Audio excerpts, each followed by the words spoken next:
Le monsieur me demande si moi-même je pense à être président de nouveau ou bien si je pense à laisser la place à un autre. C'est ça, hein? Hein? À plus jeune. Bon, plus jeune, c'est... Je n'aime pas bien cette expression, mais c'est pas grave. C'est pas grave. Moi, là, il y a des problèmes que je n'ai plus. Je voulais être président. J'ai été président. Et j'ai été président pendant 10 ans.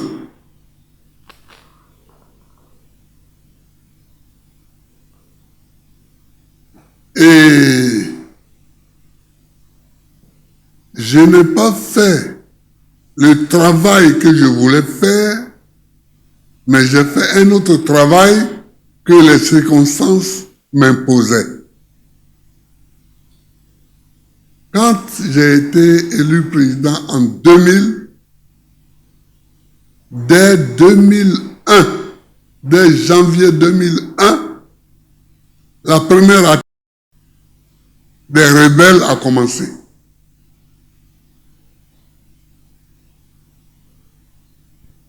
J'ai été élu président le 22 octobre 2000.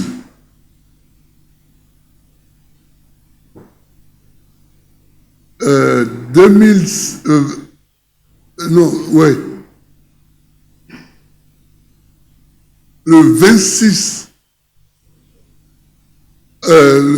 pas janvier, octobre. Le 26 octobre, j'ai prêté serment devant la Cour suprême. Le 27 octobre, j'ai fait mon premier conseil de ministre. Et en janvier, le 7 janvier précisément, c'est-à-dire 3 mois, 2 mois, 3 mois, on était attaqués. Oui, c'était le complot de la Mercedes noire. Le complot ont des beaux noms ici. Le complot de la Mercedes noire. Ouais. Donc,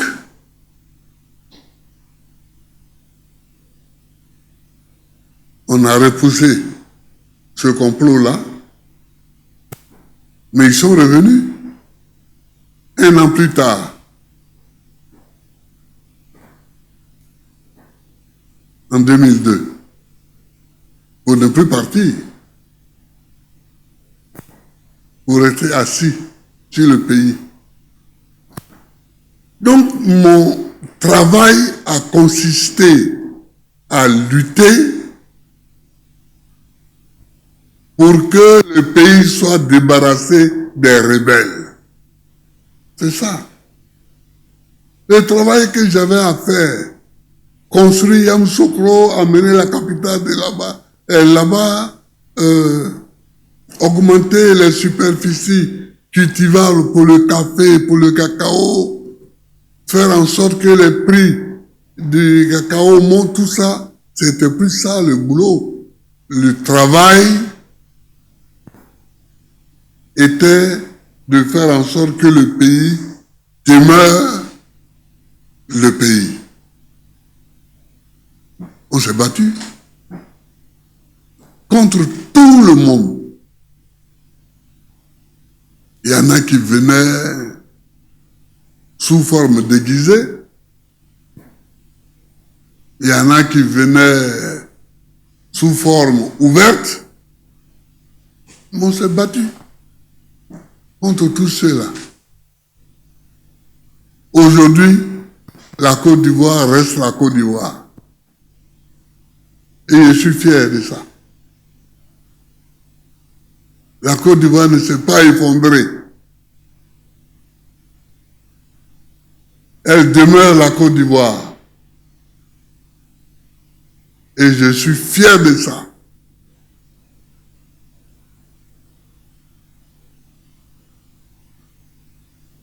Alors, le monsieur me demande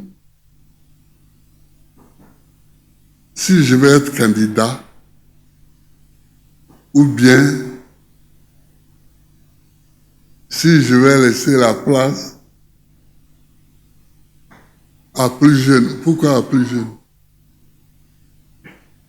Oui. Trump a laissé la place à plus vieux. Oui.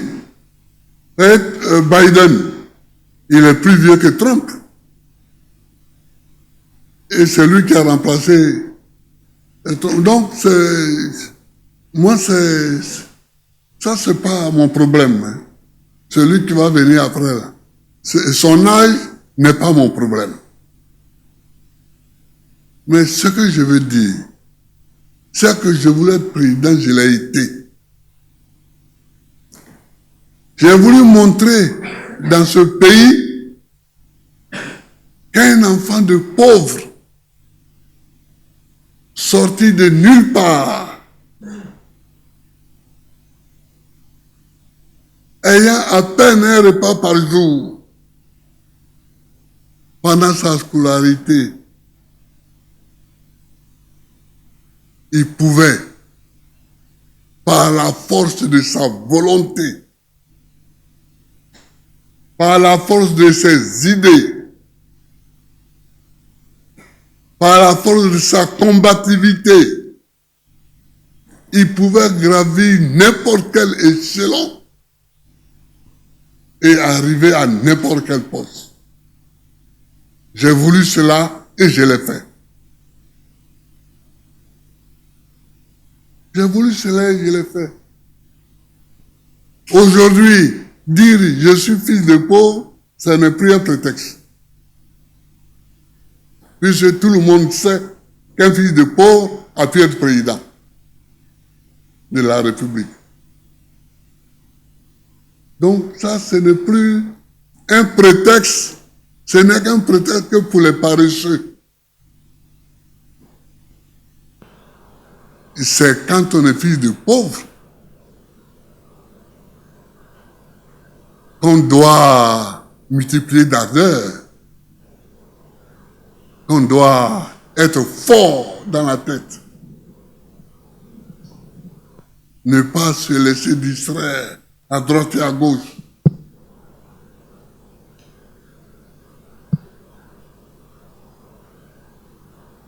Quand je suis arrivé au lycée classique, en 1962, mes yeux s'écarquillaient. Je voyais des fils de ministres qui étaient mes voisins, qui étaient mes copains d'école. Tout ça, moi, je sortais de mon gagnoir, de brousse,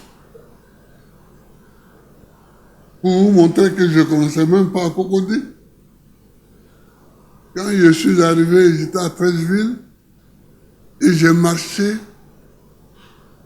jusqu'à Cocody, j'ai cherché le lycée classique. Parce que je devais y passer un concours pour rentrer en seconde. Et j'arrive devant le lycée classique, je ne savais pas que c'était le lycée classique. Je rencontre quelqu'un, je dis s'il vous plaît monsieur, où est le lycée classique? Il dit Broussard. Mais c'est un caillouin comme moi.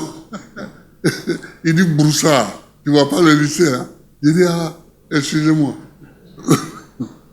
Et donc, non, ça, j'ai voulu ça et je l'ai réussi. Sur moi-même. C'est une victoire sur moi-même. et sur la pauvreté. Bon, maintenant,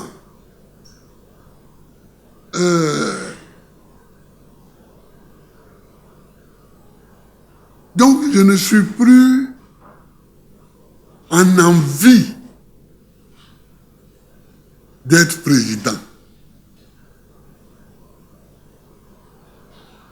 Vous comprenez? Est-ce que vous comprenez ça? Voilà. C'est-à-dire que maintenant, si je suis président, c'est que c'est un devoir que mes camarades me demandent d'accomplir. Hein? C'est dit? Est-ce que ce serait un cas de c'est-à-dire, mais moi j'ai fait ma part. Et je suis fier d'avoir été là au moment où c'était la guerre. Parce que c'est être président dans les moments les plus difficiles, ça.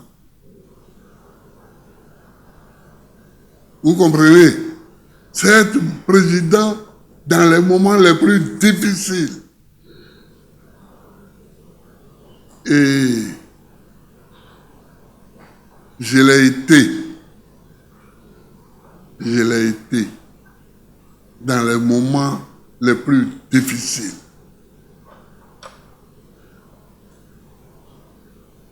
Aujourd'hui, je fais la politique parce que c'est le métier que je connais.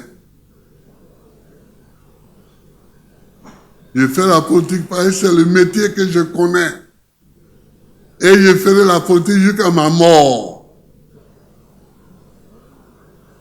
Mais ça ne veut pas dire que je serai président de la République jusqu'à ma mort. Non. Je ferai la politique jusqu'à ma mort. Si mes camarades avec qui je me bats estiment qu'il n'y a pas mieux que moi pour les échéances à venir, alors on se mettra